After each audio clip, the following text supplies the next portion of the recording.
Hello Ansh lovers, welcome back to my channel. Last part में हमने देखा था वांग जी वियिंग को डेट पर लेकर आया हुआ था। उसने रूफटॉप रेस्टोरेंट बुक किया हुआ था। डिनर कर लेने के बाद वांग जी और वियिंग बेड पर लेटे हुए थे। वो दिन वियिंग का बहुत ख़राब गया था क्योंकि जिस जगह वो इंटरव्यू देने के लिए गया हुआ था वहाँ का सीईओ उसके साथ बहुत बदतमीज़ी कर रहा था, जो हमने लास्ट पार्ट में सुना था। ये पार्ट लाने में मुझे बहुत ही ज़्यादा देर हो गई है, तो लास्ट पार्ट सब लोग भूल गए होंगे। प्लीज़ आप लोग एक बार लास्ट पार्ट को फिर से सुन लीजिएगा जिससे आपको आगे की स्टोरी समझ आ जाए। वांग जी वियिंग से कहता है, मुझे बहुत अच्छा लगा था जब तुमने मुझे अपनी उस प्रॉब्लम के बारे में बताया और खुद उसे फिक्स करने के लिए नहीं चले गए। ऐसा कहकर वांग जी वियिंग के हाथ पर किस कर लेता है। वियिंग कहता है, मुझे भी बहुत अच्छा लगा कि फाइनली मेरे पास कोई है जो मेरी परवाह करता है। लंजा, तुम हमेशा आज तक मुझे सिर्फ देते ही आए हो और मेरे लिए कुछ ना कुछ करते आए हो, पर मैंने तुम्हें कभी कुछ नहीं दिया है। ऐसा कहकर वियिंग आसमान की तरफ देखने लगता है तो वांग जी कहता है, तुम्हारे इस ब्यूटीफुल माउथ ने मुझे बहुत कुछ दिया है माय एंजल बॉय। ऐसा कहकर वो एक फ्लर्टियस लुक देता है। वियिंग कहता है, मैं उसकी बात नहीं कर रहा स्टूपिड। मैं हमेशा तुम्हें खुद से दूर करने की कोशिश करता हूँ, पर तुम हमेशा मेरी मदद के लिए खड़े रहते हो। तुम सच में बहुत अमेजिंग हो।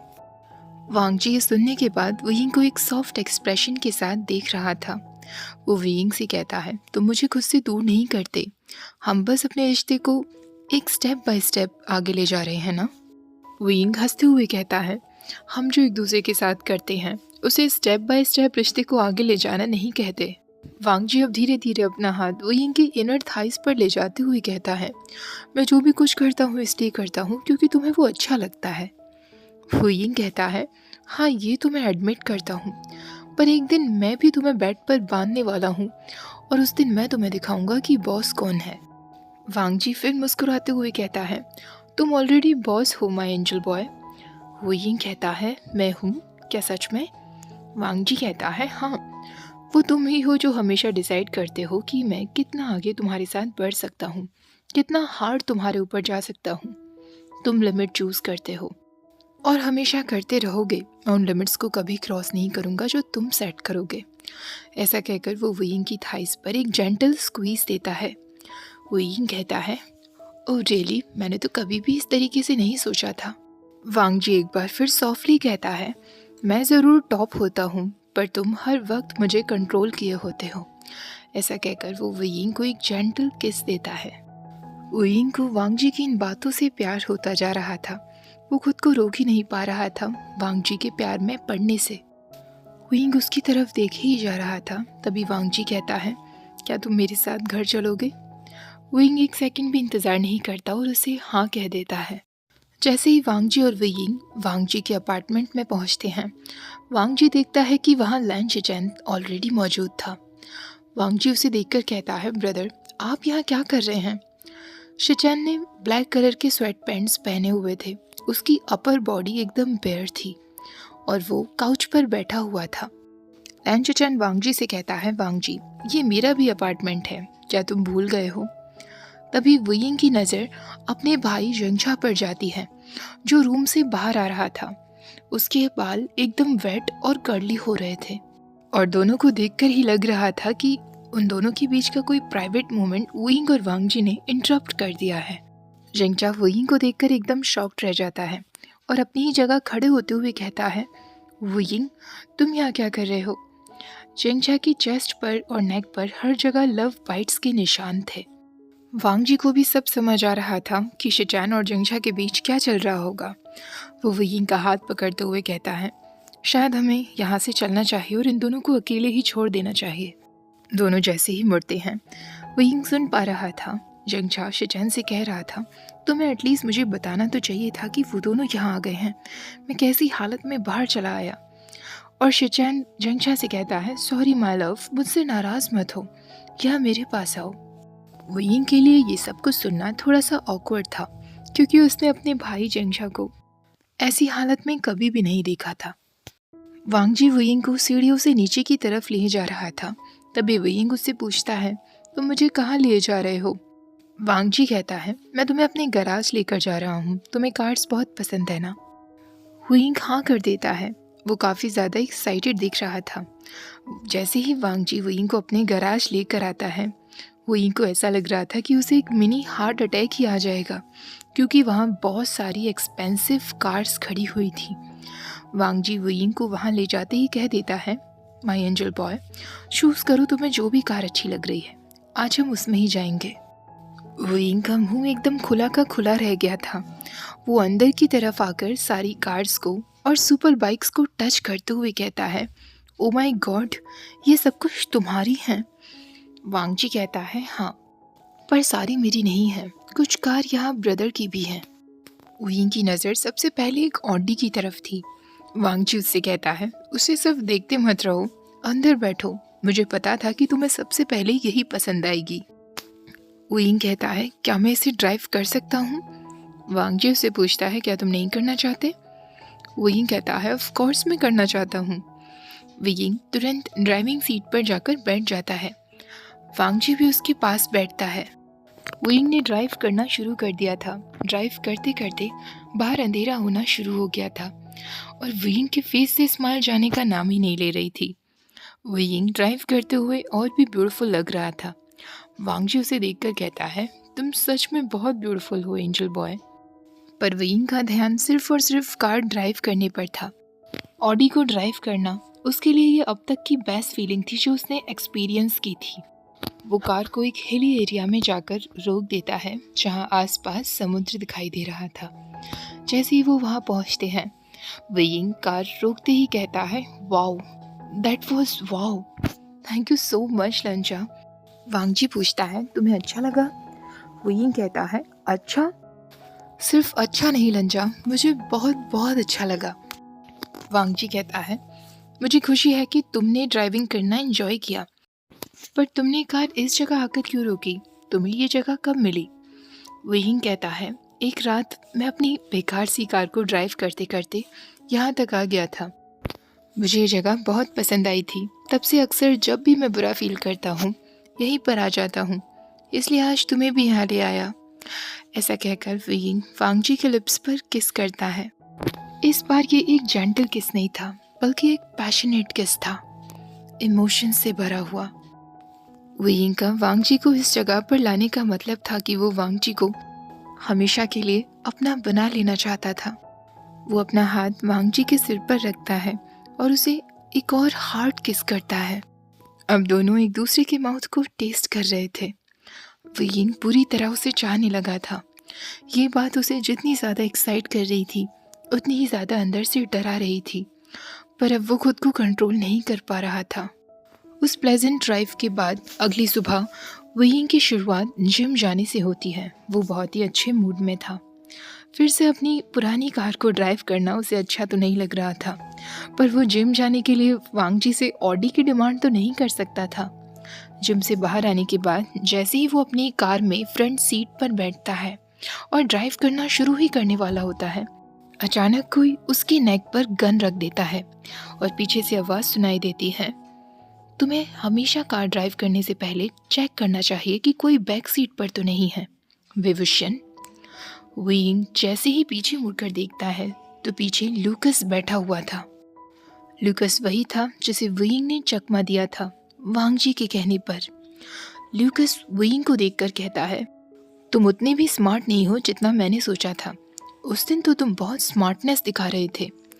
गन की कोल्ड मेटल वुयिंग की स्किन पर रखी हुई थी। वुयिंग के नेक के सारे बाल खड़े हो गए थे।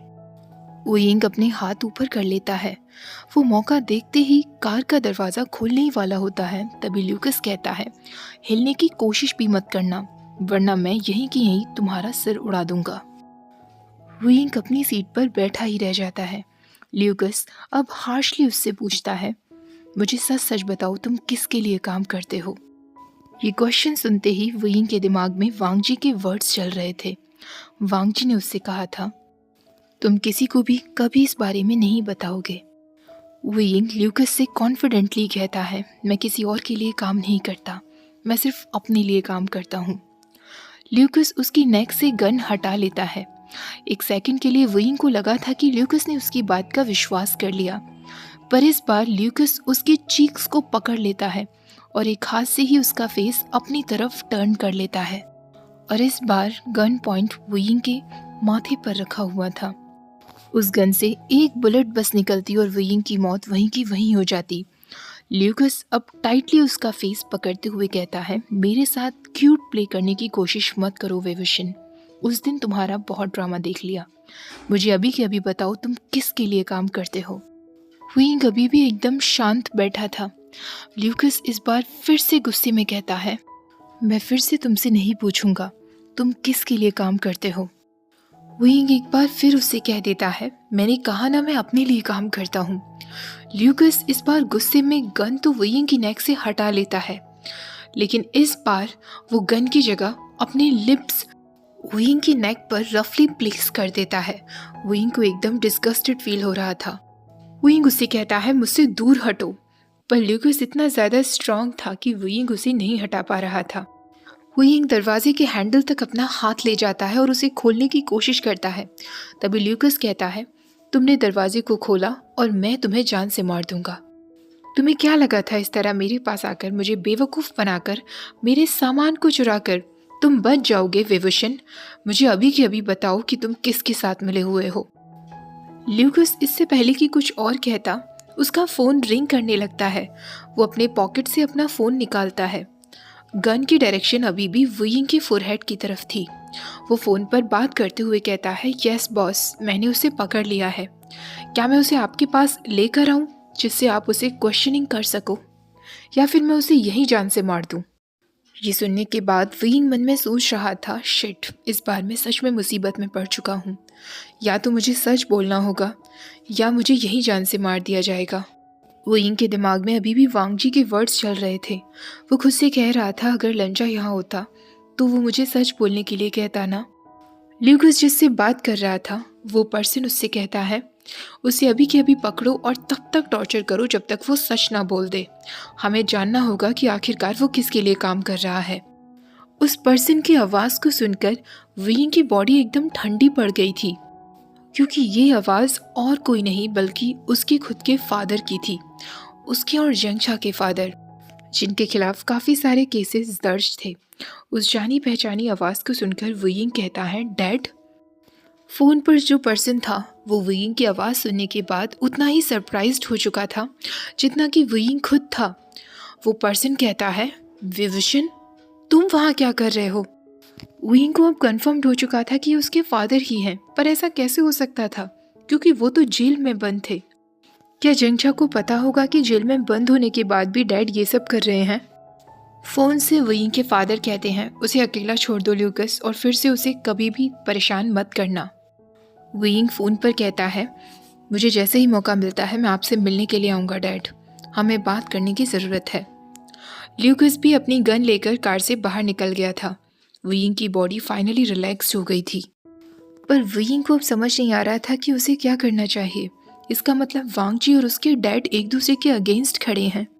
वुयिंग के जिम बैग से बार बार उसका फ़ोन रिंग कर रहा था, पर वो सोच में इतना ज़्यादा बिजी था कि वो फ़ोन को उठाना नहीं चाहता था। फ़ोन जब बार बार बजने लगता है, वुयिंग फाइनली फ़ोन उठाते हुए कहता है, क्या प्रॉब्लम है।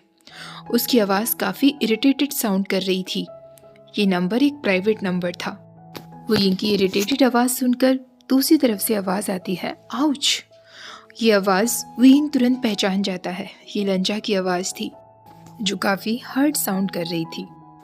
वुयिंग कहता है, आई एम सॉरी लंजा, मैं तुमसे इस तरह बात नहीं करना चाहता था। वांग जी कहता है, कोई बात नहीं, पर क्या हुआ है, तुम इतने अपसेट क्यों हो। वुयिंग कहता है, मैं बस तुम्हें क्या बताऊं, तुम कहाँ हो इस वक्त लंजा। वांग जी कहता है, मैं यहाँ तुम्हारे अपार्टमेंट में हूँ, तुम्हारा इंतज़ार कर रहा हूँ। वुयिंग कहता है, ओके, मैं जल्दी ही वहाँ पहुँच रहा हूँ। जैसे ही वुयिंग कॉल कट करता है, वो अपने अपार्टमेंट के लिए निकल जाता है। जैसे ही वो अपने अपार्टमेंट का दरवाज़ा खोलता है, वांग जी सामने की दीवार पर सिर रखे हुए उसका इंतज़ार कर रहा था। जैसे ही वो वुयिंग को देखता है, उसके चेहरे पर एक स्माइल आ जाती है, और उस स्माइल को देखकर वुयिंग भी एकदम काम डाउन हो जाता है। वो दरवाज़ा लॉक कर देता है। वांग जी उसके नज़दीक आकर उसके बालों को धीरे धीरे सहलाते हुए कहता है, बेबी क्या हुआ, तुम इतने अपसेट क्यों दिख रहे थे फ़ोन पर। वियिंग उसका हाथ पकड़ते हुए कहता है, मुझे तुमसे कुछ बात करनी है, और वो वांग जी को काउच पर बैठने के लिए कहता है। ये सुनने के बाद वांग जी एक सैड वॉइस में कहता है, प्लीज़ ये मत कहना कि तुम अब मुझसे बोर हो गए हो और मुझसे ब्रेकअप करना चाहते हो। वियिंग कहता है, नहीं, ऐसा कुछ भी नहीं है।